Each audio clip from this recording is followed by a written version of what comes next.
शाब्दिक युद्ध रंगलेलं आहे। पुण्यातील मेट्रोबाबत नितीन गडकरींना विचारा, मेट्रो अंडरग्राऊंड करायची की वरून करायची याचा विचार करायला 4 वर्ष लावली, अशी टीका उपमुख्यमंत्री अजित पवारांनी केली आहे। तर अजित पवारांच्या टीकेला केंद्रीय मंत्री मुरलीधर मोहोळ यांनी प्रत्युत्तर दिले। एबीपी माझाच्या कॉफी विथ कौशिक या पॉडकास्टमध्ये दोन्ही नेत्यांनी एकमेकांवर वारपलटवार केले। खूप डिले झाला आमच्याकडे ती मेट्रो पूर्णत्वाला जा। एक तर पहिल्यांदा काहींनी गडकरी साहेबांना खासगीत विचारा, शेवटी गडकरी साहेबांनी आमची सगळ्यांची मीटिंग दिल्लीमध्ये घेतलेली होती महाराष्ट्र सदनला। मेट्रो वरून करायची का अंडरग्राऊंड करायची ह्याच्यातच 4 वर्ष घालवली, बरोबर नाही ना? 4 वर्ष ठीक आहे, मतांतर असू शकतं, तुमचं मत काय, यांचं काय, यांचं काय, यांचं काय, तज्ञांना विचारून फटकन निर्णय घेऊन पुढे जायला पाहिजे।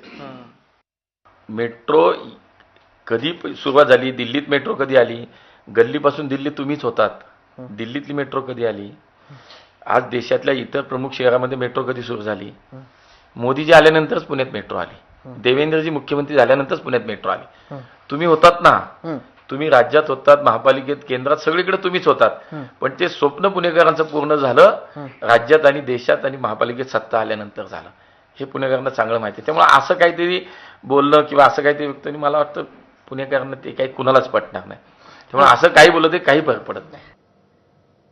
तर पुण्यामधल्या विकास कामांवरूनही अजित पवार आणि मुरलीधर मोहोळ यांच्यात चांगलीच जुंपली आहे। पुण्यातील वाहतूक समस्या, रस्त्यांची कामं यावरून अजित पवारांनी भाजपवर निशाणा साधलाय, तर मुरलीधर मोहोळ यांनी अजित पवार यांना प्रत्युत्तर दिलंय। जिथं एका ठिकाणून दुसरीकडे जाण्याच्या करता 10 वर्षापूर्वी साधारण 10 मिनिटं लागायची, तिथं सरिताताई 1-1 तास लागतो। जर तो सकाळी बाहेर पडला तर 1.5 तास त्या जागेवर जायला आणि पुन्हा संध्याकाळी सुटल्यानंतर पण पिकावर असतं ना, 1.5 तास यायला, 3 तास त्याचे आयुष्यातले तिथं जातात म्हटल्यानंतर तो त्रासून नाही जाणार? बरं, कामं चाललीत होणार कधी? तुम्हाला गंमत वाटेल, मागच्या 5 वर्षाचं मी काढलंय, जवळपास 1150 कोटी रुपये खड्डे बुजवण्याच्या करता तरतूद केली। सरिताताई फक्त त्याच्यामध्ये साधारण 650 कोटी रुपये खर्च केले, 500 कोटी रुपये खर्चच केले नाही। पैसे असताना तुम्ही पैसे खर्च करत नाही।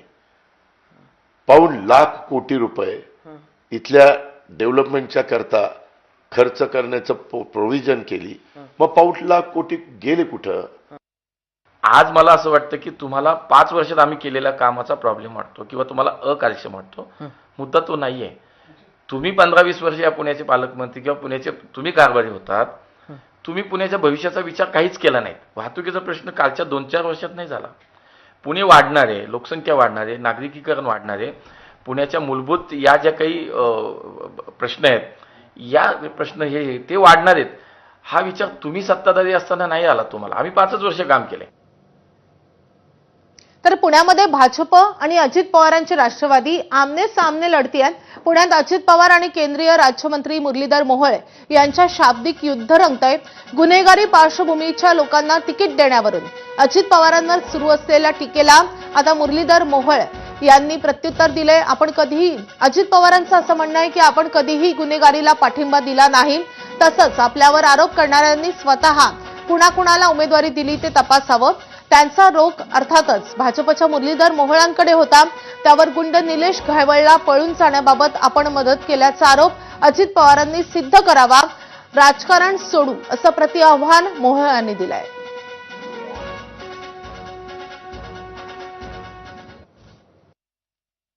दादा, पुण्यामध्ये पिंपरी चिंचवडमध्ये आपल्या पक्षानं बऱ्याच गुंड इमेज असणाऱ्या लोकांना उमेदवारी दिल्याचा आपल्यावर सातत्यानं आरोप होतोय।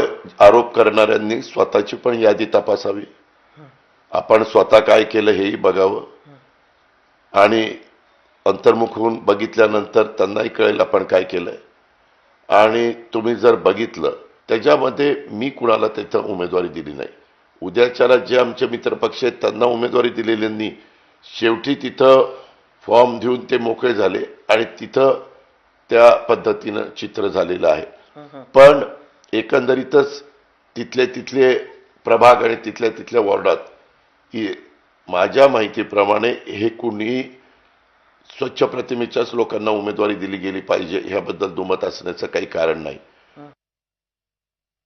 पुण्याचं राजकारण बिना गुंडांचं होऊ शकत नाही का? मला असं वाटतं की शेवटी लोकप्रतिनिधी म्हणून आमचं प्रत्येकाचं काम आहे, ती जबाबदारी आमची नाही की या शहराच्या त्या शहराच्या कायदा सुव्यवस्थेची जबाबदारी तुमची पण आहे, पहिली लोकप्रतिनिधीचीच आहे. आणि म्हणून तुम्ही बघा माझ्यावरती जो कोणी आरोप काय झाला असं गुन्हेगार काय, मला कधी कुठल्या एका व्यासपीठावर यायची माझी तयारी आहे की सिद्ध करा कुठल्याही गुन्हेगाराच्या विषयात. आज मी सिद्ध करू शकतो की तुम्ही या महापालिकेच्या निवडणुकीत कोणाला आणले. सत्ता म्हणजे शेवटी काय करायचं, म्हणजे मग शहराचं भविष्य आपण खराब करणार आहोत का, हा विचार प्रत्येकाने केला पाहिजे. जे आरोप होतील ना, माझं तर म्हणणं की समजा माझ्यावरती कुठला तरी आरोप काय ते केला की कुठल्या तरी गुन्हेगाराला मी विदेशात पळायची मदत, मी कुठल्याही व्यासपीठावरती एका व्यासपीठावरती यायला तयार आहे. जर सिद्ध झालं तर मी राजकारण सोडेल, नाही सिद्ध झालं तर ज्यांनी आरोप केला त्यांनी राजकारण सोडावं. मला असं वाटतं की काहीतरी एखादी गोष्ट बघा, मी ही सवय पण काही नेते मंडळींची बघा, जबाबदारीचा एखादा स्वीकारण्याचा प्रश्न आला ना किंवा तुम्हाला उत्तर द्यायची वेळ आली की तुम्ही हात झटकून मोकळे होताय. तर चंद्रकांत पाटलांनी पुणे महापालिका निवडणुकीसाठी एक मोठी भविष्यवाणी केली आहे. महाराष्ट्रातील सर्वाधिक मतं भाजप उमेदवार लहू बालवड